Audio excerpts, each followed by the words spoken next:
Namumroblema ba kayo sa Epson printer nyo dahil biglang tumigil, nag-blink ang red lights at lumalabas ang service required o wasting pad full na error sa screen? Huwag kayong mag-alala at huwag niyong munang dalhin sa repair shop yan. Sa video na ito, ituturo ko sa inyo kung paano i-reset ang halos kahit anong model ng Epson printer na mabilis at libre gamit ang eWaura All-in-One Resetter Tool. Tara, umpisahan na natin. So, sa unang hakbang, i-download nyo lang ang eWaura Resetter Tool na ito. Ilalagay ko ang download link sa description box sa ibaba, pero bago nyo i-extract ang file, siguraduhin muna naka-disable o naka-off ng pansamantala ang inyong Windows Defender o antivirus.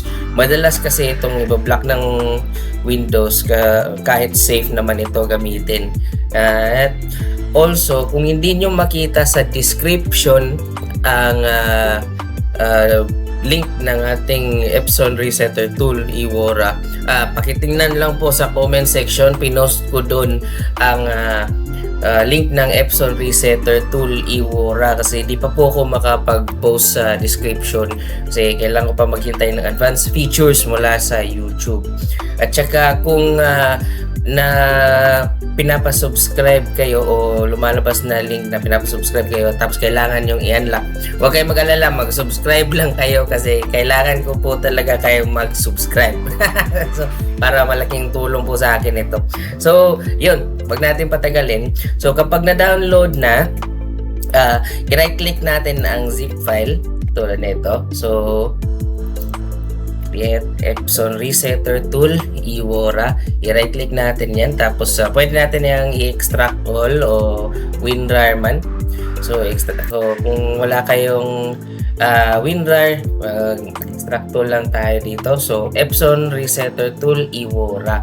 So pag na-open nyo yung folder, open nyo yung Epson Resetter Tool eWaura.exe. So okay, eto. So, dito sa interface ng eWaura, i-click lang natin ng kung ano ang printer na model nyo, yun ang piliin nyo dito.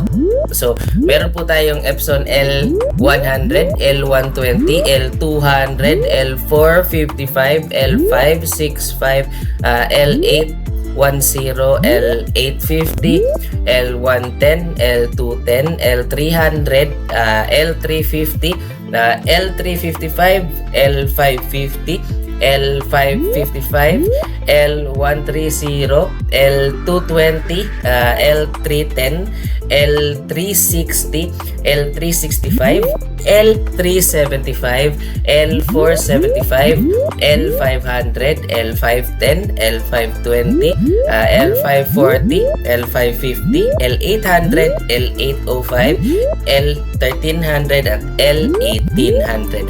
So walang problema dito mga kabos. Marami po tayong mga printer model na kaya nitong i-reset. So mas kung meron kayong printer na L210 at L110 din, so pwede nito gamitin resetter para ma-reset nyo yung dalawang printer nyo. So eto, demo natin. So for example, L100.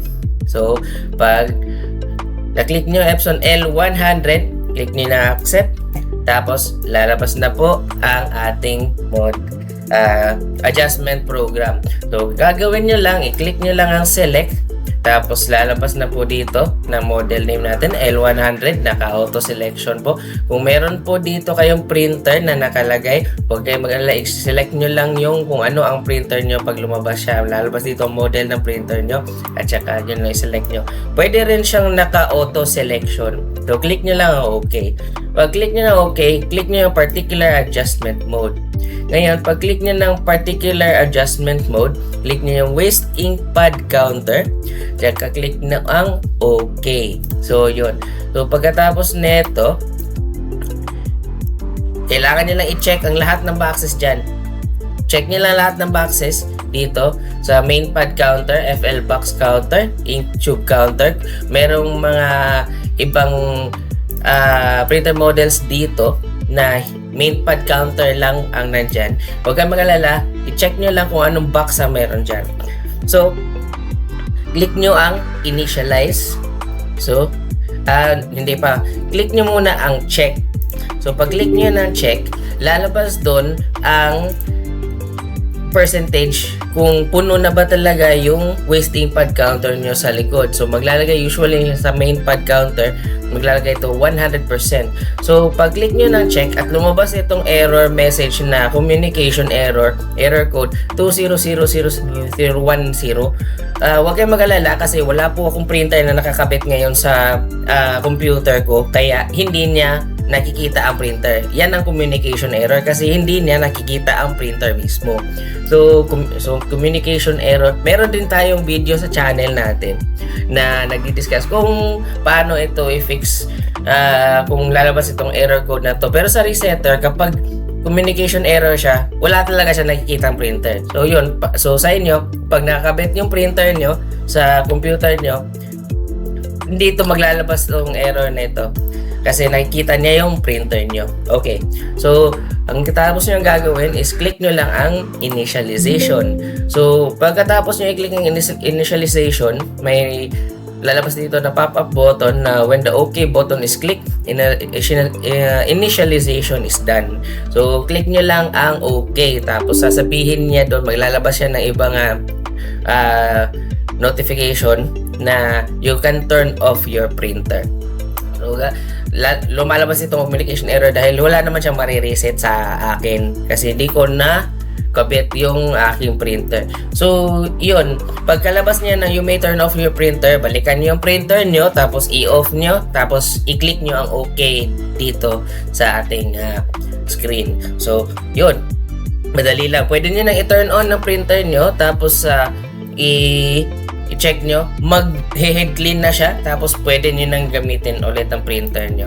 So, yun mga guys, yun lang kadali ang pag-reset natin. So, nakakatipid ka na sa repair, nagawa mo pang ikaw lang sa bahay. Kung nakatulong ang tutorial na ito, please hit the like button, i-share ang video para makatulong sa ibaba, at mag-subscribe na rin kayo sa ating channel para sa mas marami pang tech hacks at tutorials.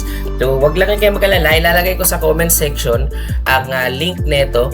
Pag pinasubscribe kayo, subscribe lang po kayo, tapos i-click nyo lang ang unlock. So, pupunta na siya sa